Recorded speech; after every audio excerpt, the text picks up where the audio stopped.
मूल्यांकन से आप क्या समझते हैं? मूल्यांकन की कौन कौन सी विधियां हैं, समझाइए। तो ये रहा प्रश्न और इसकी रूपरेखा इस प्रकार है। सबसे पहले प्रस्तावना, मूल्यांकन का अर्थ, मूल्यांकन की प्रमुख परिभाषाएं, मूल्यांकन की मुख्य विशेषताएं, मूल्यांकन की मात्रात्मक विधियां, मूल्यांकन की गुणात्मक विधियां और निष्कर्ष।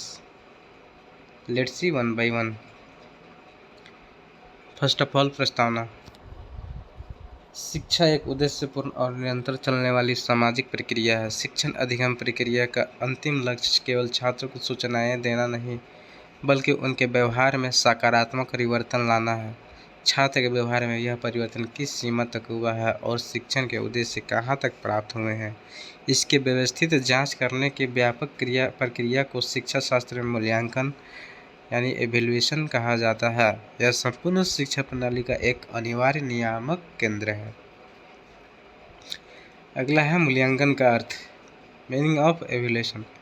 मूल्यांकन का शाब्दिक अर्थ है मूल्य का अंकन करना। तकनीकी रूप से मूल्यांकन बराबर मापन, मेजरमेंट, प्लस मूल्य निर्धारण, वैल्यू जजमेंट।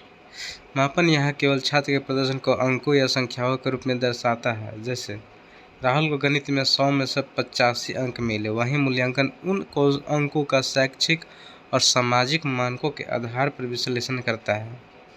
मूल्यांकन यह तय करता है कि राहुल का यह प्रदर्शन उसकी वास्तविक क्षमता के अनुसार कितना अर्थपूर्ण है और उसे उत्कृष्ट या A+ ग्रेड के रूप में मूल्य प्रदान करता है। यह छात्र के संज्ञानात्मक यानी मेंटल, भावात्मक, इमोशनल एंड क्रियात्मक, फिजिकल तीनों पक्षों की जांच करता है। आगे है मूल्यांकन की प्रमुख परिभाषाएं, डेफिनेशंस ऑफ एवेल्युएशन। मूल्यांकन की अवधारणा को स्पष्ट करने के लिए प्रमुख शिक्षा शास्त्रियों का विचार निम्नलिखित है। फर्स्ट पॉइंट, रेमर्स एवं गेज के अनुसार मूल्यांकन के अंदर किसी वस्तु या प्रक्रिया के महत्व को स्पष्ट करने के लिए एक मूल्य निर्णय शामिल होता है। मूल्य निर्णय यानी वैल्यू जजमेंट शामिल होता है। कोठारी आयोग के अनुसार अब यह मानने जाने लगा है कि मूल्यांकन एक निरंतर चलने वाली प्रक्रिया है। यह संपूर्ण शिक्षा प्रणाली का एक अभिन्न अंग है और शैक्षिक उद्देश्यों से घनिष्ठ रूप से संबंधित है। डांडेकर के अनुसार मूल्यांकन हमें यह बताता है कि छात्र ने किस सीमा तक शैक्षिक उद्देश्यों को प्राप्त कर लिया है। अब आगे देखते हैं मूल्यांकन की मुख्य विशेषताएं, कैरेक्टरिस्टिक्स ऑफ इवैल्यूएशन। सतत चलने वाली प्रक्रिया,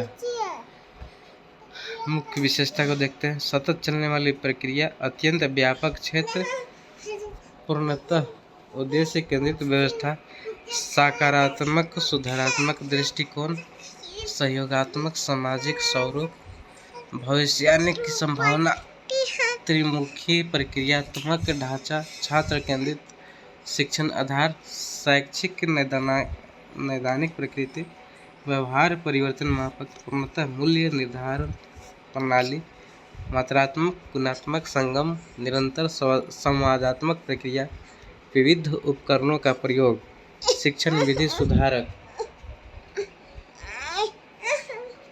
मूल्यांकन की मात्रात्मक विधियां देखते हैं, जिसे इंग्लिश में क्वांटिटेटिव मेथड्स कौन कौन सी है देखते हैं।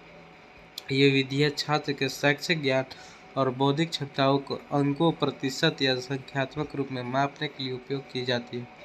इन्हें पारंपरिक परीक्षा प्रणाली भी कहा जाता है। फर्स्ट पॉइंट, लिखित परीक्षा, रिटन एग्जामिनेशन।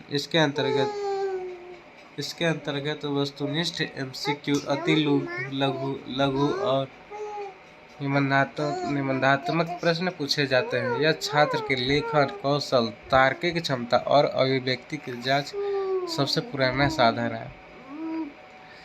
सेकेंड पॉइंट, मौखिक परीक्षा, ओरल एग्जामिनेशन। इसमें साक्षात्कार,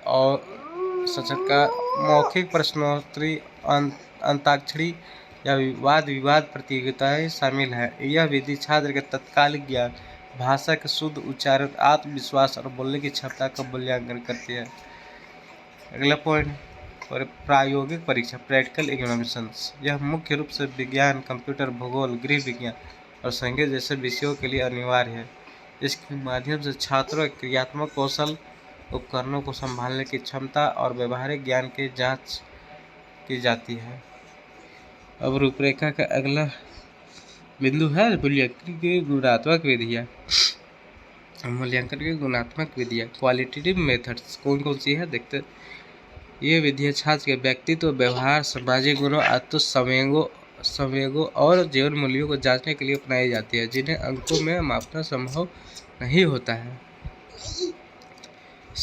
फर्स्ट पॉइंट अवलोकन ऑब्जर्वेशन मेथड। शिक्षा कक्षा कक्ष में, खेल के मैदान, प्रार्थना सभा या सांस्कृतिक कार्यक्रमों में छात्र गतिविधियाँ और व्यवहार का सूक्ष्म निरीक्षण करता है।